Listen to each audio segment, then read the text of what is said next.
Coming up, chaos in transit as the arrest of an accused fare evader ends in this bloody brawl. Now, we're hearing from the witness behind this wild video and what he says happened before he hit record. I'm Storm Team 4 meteorologist Maria LaRosa. Got a nice break from heat, humidity, and storms, but it's all back by the end of the week. Do you ever miss the feeling of browsing a real-life video rental store? We'll take you inside a retro New York institution where you can take out a movie for free, but beware of late fees. Hey, what's up? Kay Ingram here with News 4 Now. Today's date, July 26th. And first up, we've got to talk about a couple of teenagers who today are facing assault charges after getting into a fight with officers at a subway station right here in Harlem. The violent confrontation happened Saturday at the 125th Street Lexington Avenue station, and a witness captured most of it on video. Police say that the fight started after the teens didn't pay their fare, but the man recording the video claims it was an officer who got physical first after trying to push the pair out of the subway station. You know, she's a female, as a guy. They were just making sure that was okay. From what I saw and other witnesses saw, the cop did shove him back there. Their names are not being released because they're teens. They were charged with an assault on a police officer and released from jail the next day. Law enforcement say that that's part of the problem. The NYPD says that assaults on traffic officers is up 55%. Both officers are okay. On Long Island, dozens of people in 3 different communities say they've been finding messages of hate.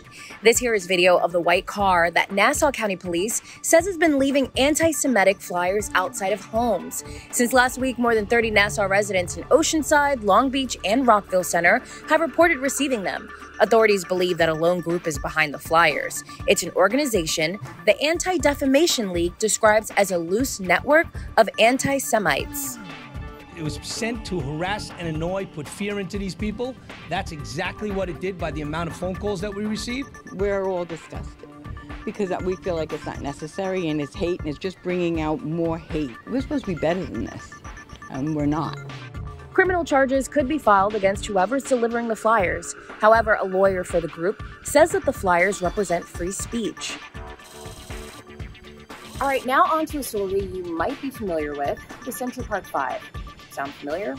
It's those 5 teenagers that were wrongfully convicted of raping a woman in Central Park. Now, they hadn't been exonerated until years later, but this week, there's been a huge update in that case. On Monday, a judge overturned the conviction of a 6th co-defendant, Stephen Lopez. He was also named a suspect but struck a deal with prosecutors, falsely confessing to a robbery charge under police pressure. Lopez served 4 years in prison for a crime he didn't commit. I'm sure that he's feeling a range of emotions, but I'm hoping today, at the very least, vindicated. I'm sorry for the circumstances that led to this day, but I hope that this moment is a step forward for him and his loved ones. The Central Park 5 were featured in films and documentaries and shared a $41 million settlement after the actual rapist was identified in 2002. But Lopez was not a part of that. It's unclear if he'll seek financial damages. All right, now back to Long Island, where a dog is being treated for gruesome injuries caused by a stray bullet. We blurred the wound because it's just too graphic to show you. The dog, named Zeus, was shot on July 16th between Marin Avenue and Park Avenue. Right now, there's a $5,000 reward for anyone who has information. And a 70-year-old mint condition Mickey Mantle baseball card could soon be breaking a record at auction. The 1952 card is wildly regarded as one of just a handful of cards in near-perfect condition. Now, right now, a New Jersey waste management entrepreneur owns the card. He made news when he bought it for $50,000 in 1991. It's estimated that the final cost of the card could exceed $10 million when the auction ends on August 27th. Hi there, I'm Storm Team 4 meteorologist Maria LaRosa. Hope you enjoyed a little bit of a break from all of the heat and all of that humidity. Should be a nice evening. A few clouds, but dry. Will be about 79 degrees at sunset by 10 o'clock. Still with light winds, a few clouds, mid-70s, and that's where we head into the early overnight and tomorrow morning. Now, the hour-by-hour forecast showing some of the clouds lingering, especially across central and south Jersey. But again, overall, a very pleasant and quiet start to the day tomorrow. 71 for the low in the city. Will be in the mid mid-60s from ice slip in Eastport, in Belmar as well. North and west, though, a little bit on the cool side. Parts of the Hudson Valley dipping into the low 50s, including Claryville, Liberty at 57 degrees, Newburgh into the low 60s, Poughkeepsie starting off tomorrow in the 50s and dry.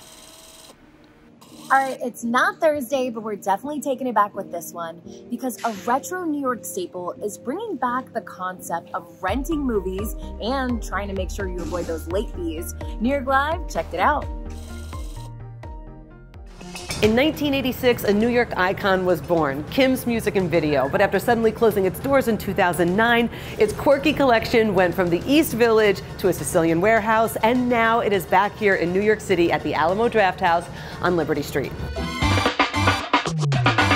We got 55,000 items. We've put about 15,000 of them out already. We just went through and got kind of the best of the best, the things that you can't really find anywhere else. There's a lot of really choice cuts. There's stuff that never made it to digital, never made it to streaming. So there's not a DVD, there's not a Blu-ray, you can't stream it anywhere. The VHS copy is the only way to see it. And we're still working through it. We've got pallets and pallets of media. I mean, we have less than a quarter of the stuff ready out here and renting. So we're working through it, and as time goes on, it's going to continue to expand. Okay, so some people might come here and they might say, okay, I don't have a VCR, I don't have a DVD player. To that I say we have DVD players and VCRs for rent. Our VCRs are digital compatible, so you can plug them into a current modern TV and watch any of the stuff we rent. The rentals are all free. I have a limit of 3 items.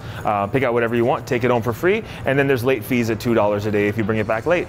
But beyond that, it's free to rent the media. I think it's almost like a rite of passage to get a late fee if you've never gotten one before. Like, I remember that feeling of going to the video store and going through to see if your title was there, and if it was just this full-on geek out moment. Yeah. You take for granted the fact that you think you can find anything online right now. That, oh, I can YouTube it, or I can Netflix it, or I can find anything, and there is legitimately stuff here that you're not going to find. I mean, we found content that was recorded off of TV. Alyssa Milano, when she was kind of at the height of her Who's the Boss popularity, did a workout video. I remember this. We have that. It has a plot, and she raps at the end of it. That's so cool. So come for the nostalgia, for the free rentals.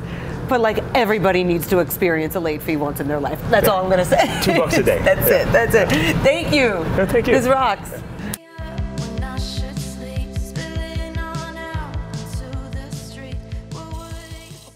All right, for this last story, it's got to do with a bishop from Brooklyn and thieves who robbed him at gunpoint, getting away with more than $1 million. To make sense of it all, News 4's Ida Siegel is here with more.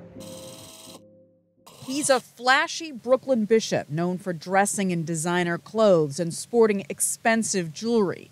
Lamor Miller-Whitehead even ran for Brooklyn Borough president last year. But this was him on Sunday. All right. In the middle of a sermon being broadcast live on social media, he had to hit the ground when police say armed burglars barged into the room. Nobody move. I hope this didn't make them feel like a man, right? With my hands down, with everybody hands down. The bishop spoke about the ordeal on social media today. When you put a gun to my 8-month-old daughter who is just beginning life, you must be caught. This is the unassuming church where it happened, situated above a Haitian restaurant.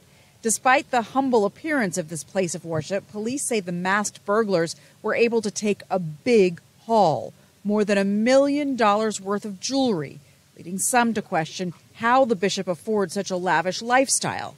He says the money comes from his work in real estate. The Lord has blessed me financially, right? I'm not on payroll of my church, right? And I help so many men and women out here in these streets.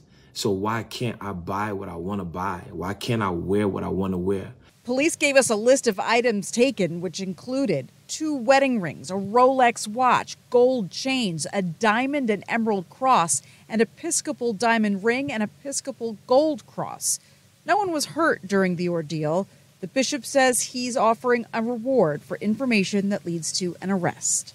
That I'm putting up $50,000. I'm putting up $50,000 for their arrest. Police say they don't have a lot to go on at this point. They don't have a clear description of the suspects because they were all wearing masks, and they do not have anyone in custody. Reporting from Canarsie, Ida Siegel, News 4, New York. All right, that's all I've got for you for today. Thanks for checking in. We'll see you back here tomorrow on News 4 Now. See ya.